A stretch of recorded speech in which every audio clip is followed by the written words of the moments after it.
Nous allons voir dans cette vidéo les outils de l'onglet mathématiques du modèle primaire. Donc ici, je n'ai que les outils de la version primaire de Studies. Alors, je vais commencer par les plus simples à utiliser, les tableaux de conversion. Vous avez ici toute une série de tableaux de conversion prêts à l'emploi. Donc voilà pour les longueurs, la masse, les capacités, l'air, un petit peu plus long à se tracer, le volume,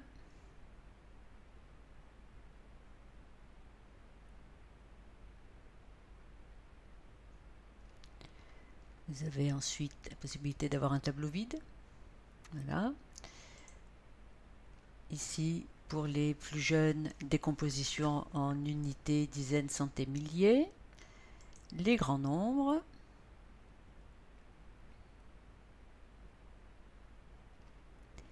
et les nombres décimaux.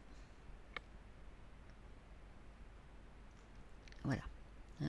Alors, les couleurs, le code de couleur utilisé ici correspond, et ce sera également valable pour les opérations, correspond au code de couleur que vous avez défini ici dans les personnalisations. Voilà, donc vous avez donc deux codes de couleur différents possibles. Et puis, donc, je vous rappelle que si ici vous cochez cette case, eh bien, les nombres dans votre document auront la possibilité d'être coloriés suivant ce code de couleur. Donc voilà pour les tableaux de conversion. Donc on va les effacer. Nouveauté dans la nouvelle version de Studies primaire, c'est une petite calculatrice. Alors cette petite calculatrice est tout à fait simple. Donc je tape mes nombres, je me suis trompé de case, je reviens en arrière, j'efface tout. Alors on va reprendre un autre chiffre, virgule 58, plus, virgule, voilà, par exemple. Dès que je vais cliquer sur égal, j'ai mon opération et mon résultat qui apparaissent ici. Et je peux copier le résultat dans mon document. Alors là, la police, la taille de la police avait changé quand quand j'ai supprimé mes tableaux, j'étais revenu en police normale. Voilà, donc ici, lorsque vous copiez le résultat, eh bien, les nombres sont mis en forme comme lorsque je fais un traité nombre. Si je fais traité nombre, j'ai exactement le même résultat. Si j'avais décoché ma case dans les personnalisations, en décochant ici, eh bien, lorsque je vais faire la copie du résultat, alors, hop, copie du résultat, voilà. Donc là, le nombre n'est plus colorié, simplement parce que j'ai décoché ma case dans les personnalisations. Donc voilà pour la calculatrice. Table du diviseur, ça aide lorsque l'on fait des divisions. Alors si je vais la table du diviseur, j'ai quelque chose divisé par 28. Je vais afficher sa table, ce qui va me faciliter les divisions. Les tables qui viennent s'afficher ici, addition, voilà, etc. Donc là, vous avez les tables que vous pouvez laisser dans un coin de votre écran tant que vous en avez besoin. Alors, nous allons voir maintenant la pose des opérations. Alors, vous avez la possibilité de créer des gabarits dans lesquels les opérandes sont automatiquement positionnés, l'élève n'ayant plus qu'à faire son opération, ou bien vous pouvez créer des gabarits dans lesquels les opérandes ne sont pas indiquées. Et donc c'est à l'élève de placer les opérandes et de faire son opération. Alors, voyons ici, vous avez la possibilité d'indiquer si vos gabarits ont des bords colorés, si dans les gabarits les chiffres seront colorés ou non, si les gabarits utilisent des grandes ou des petites cases. Ces paramètres, vous pouvez les définir par défaut dans les personnalisations, dans personnaliser les opérations. Donc, vous pouvez ici dire par défaut, je veux tout le temps que mes bords soient colorés, mais mes chiffres non colorés, par exemple. Hein, avoir des petites cases ou des grandes cases. Ici, on verra que il y a deux types de gabarits pour les soustractions. Ces deux types sont définis ici. Donc, je vais enregistrer, je ferme et je vais demander donc de poser une addition.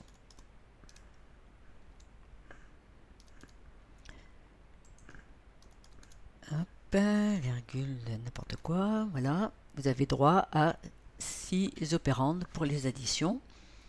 Et je clique OK. Alors, plus il y a d'opérandes, plus les nombres sont grands et plus la création du gabarit peut être longue.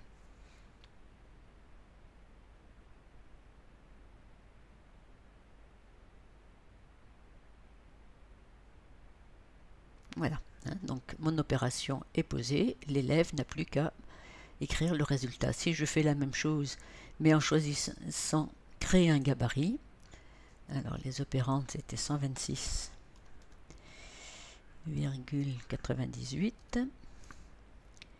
et 145,23.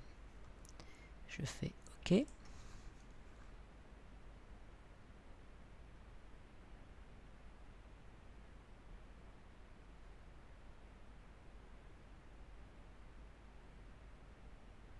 Voilà, hein, donc là, dans ce cas-là, le gabarit est créé, mais les opérandes ne sont pas indiquées dans le gabarit. Bon, je vais passer en revue toutes les opérations vite fait, puis après on verra le reste ici. Donc les soustractions, donc là, c'était une soustraction traditionnelle.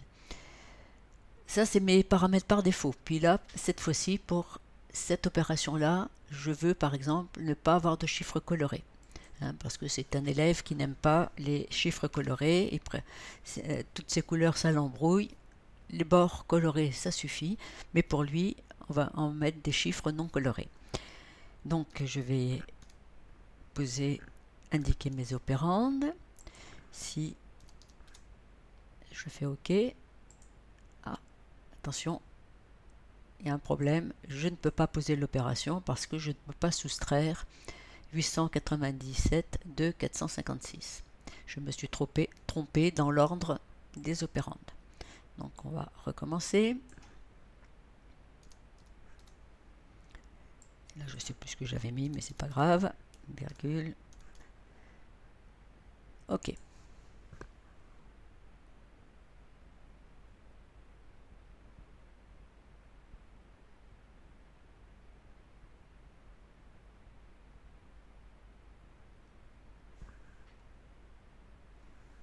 Voilà.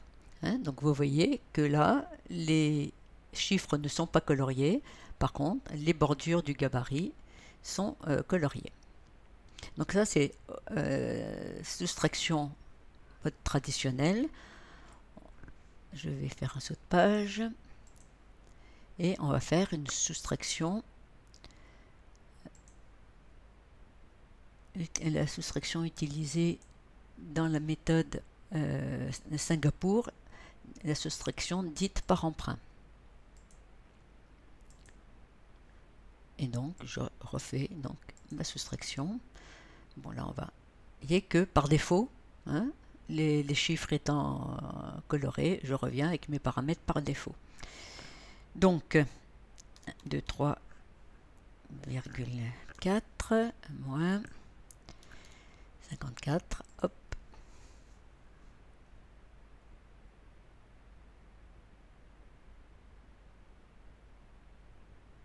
Voilà.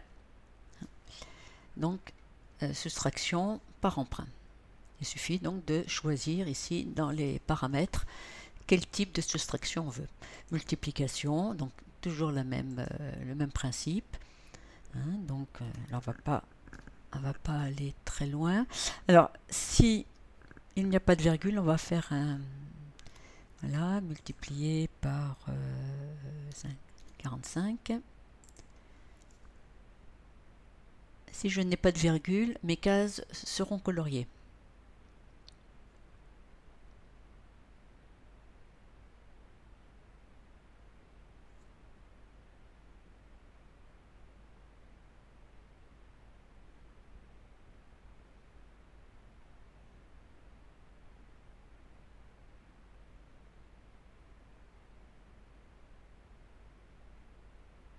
Voilà.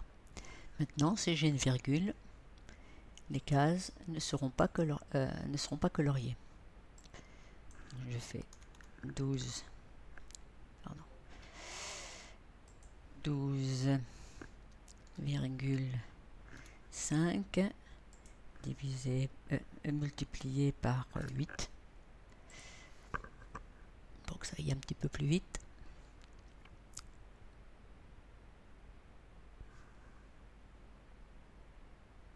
Voilà. Et donc l'emplacement possible de la virgule est marqué ici par une petite colonne bleue.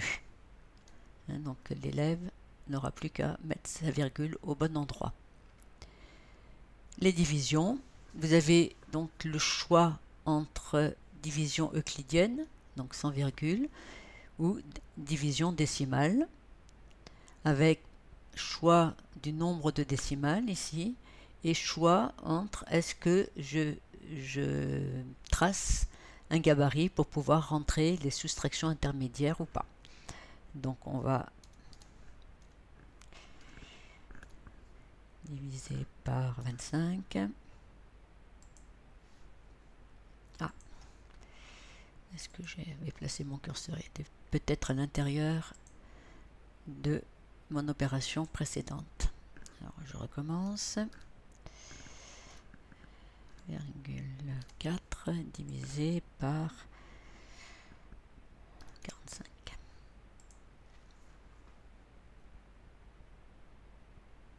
Alors, la division peut être un petit peu longue à tracer si justement vous avez demandé des soustractions intermédiaires. Alors dans le cas des divisions non euclidiennes, donc avec des virgules, les cases ne seront pas colorées. Dans le cas des divisions euclidiennes, les cases sont colorées.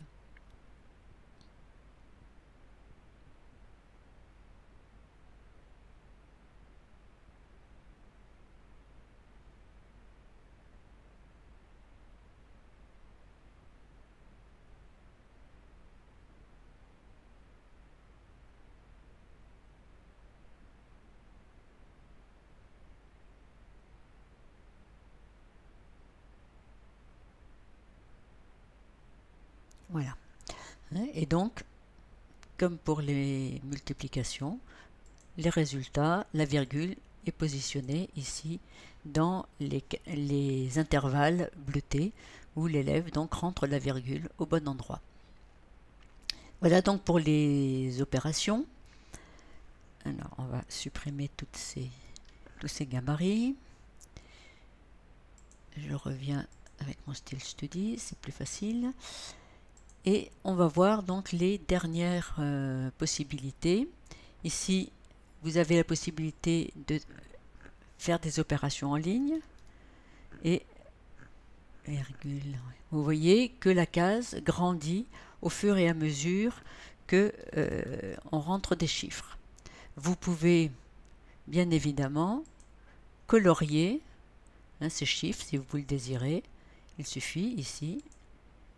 Alors, je les avais effectivement pas coloriés puisque j'avais demandé tout à l'heure à ce que ça ne soit pas colorié. Voilà. Et donc, je recommence.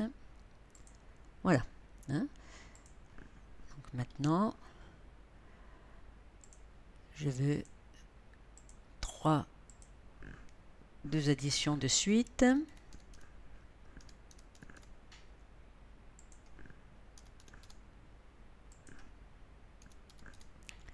Voilà, et je peux donc les colorier de cette façon-là.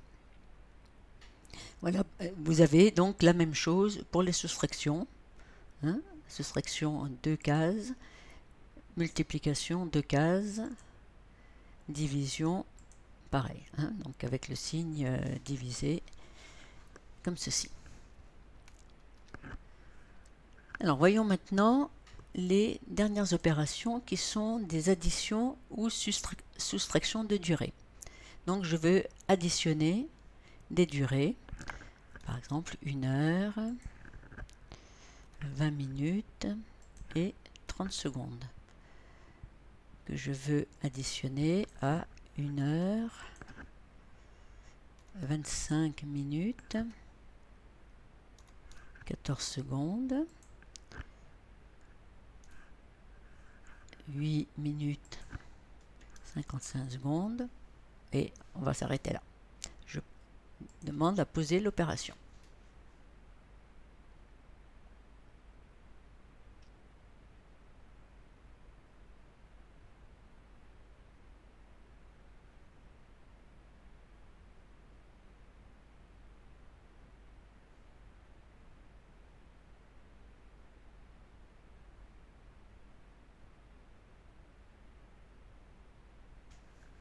Voilà, donc l'élève va calculer.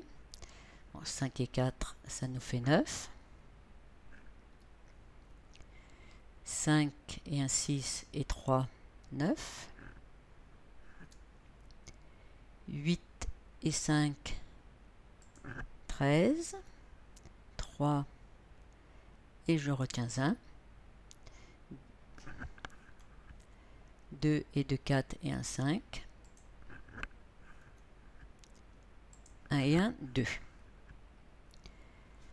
Ça, c'est le résultat intermédiaire. Ici, maintenant, je m'aperçois que je dépasse les 60 secondes. Je vais donc enlever 60 secondes ici, mais je vais rajouter du coup 1 minute ici. Donc 99 moins 60, ça va me donner ici 39. Ici, donc, je fais mon calcul. 4, 5 et 2. Voilà, donc de la même façon, ici, si j'avais eu une valeur supérieure à 60, eh bien j'aurais rajouté 1 heure ici et j'aurais soustrait 60 ici pour avoir le résultat final ici. Donc là où il y a le petit supérieur ici, ça marque la ligne du résultat final. Alors voyons le cas où, alors là je vais juste faire un petit calcul tout simple, hein. Je vais faire 12 minutes 21 secondes plus 6 minutes 30 secondes.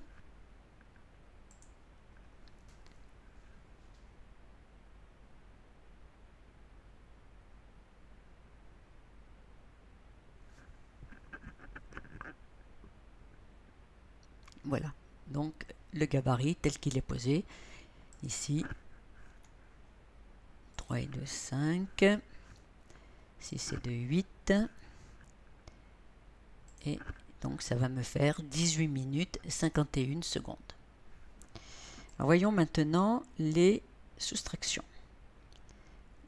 Alors je supprime tout ça. Je reviens à mon style studies, hop, et donc on va voir les soustractions.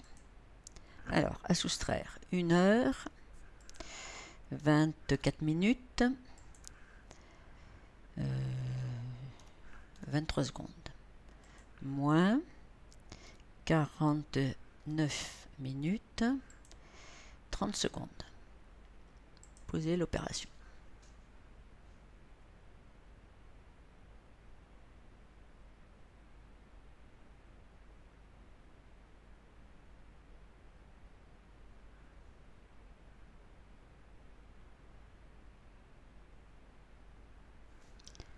Alors, là, ici, on travaille par tranche. Hein, donc, on soustrait les secondes, aux secondes, on soustrait les minutes aux minutes, etc. Ici, je dois soustraire 30 secondes de 23 secondes. C'est pas possible. Je vais donc enlever ici une minute que je vais rajouter ici. Donc je vais enlever une minute aux minutes ici. Donc là, ça fera 23 minutes au lieu de mes 24.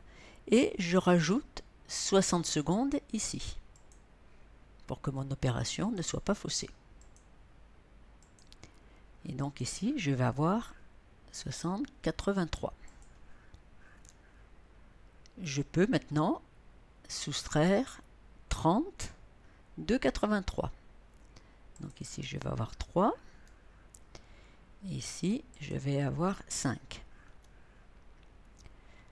Prenons les minutes. Je dois soustraire 49 minutes à 23 minutes. Là non plus, ça n'est pas possible. Je vais donc ici barrer et rajouter ici 60 minutes, puisque là j'ai soustrait 1 heure. Donc ici, ça va me faire 83. Je peux faire maintenant ma soustraction. 9 ôté de 13, ça me fait 4. Pardon, ça me fait 4. J'ai une retenue de 1 ici. 4 et 1, 5. Ôté de 8, ça me fait 3. Donc le résultat final est 34 minutes 53 secondes.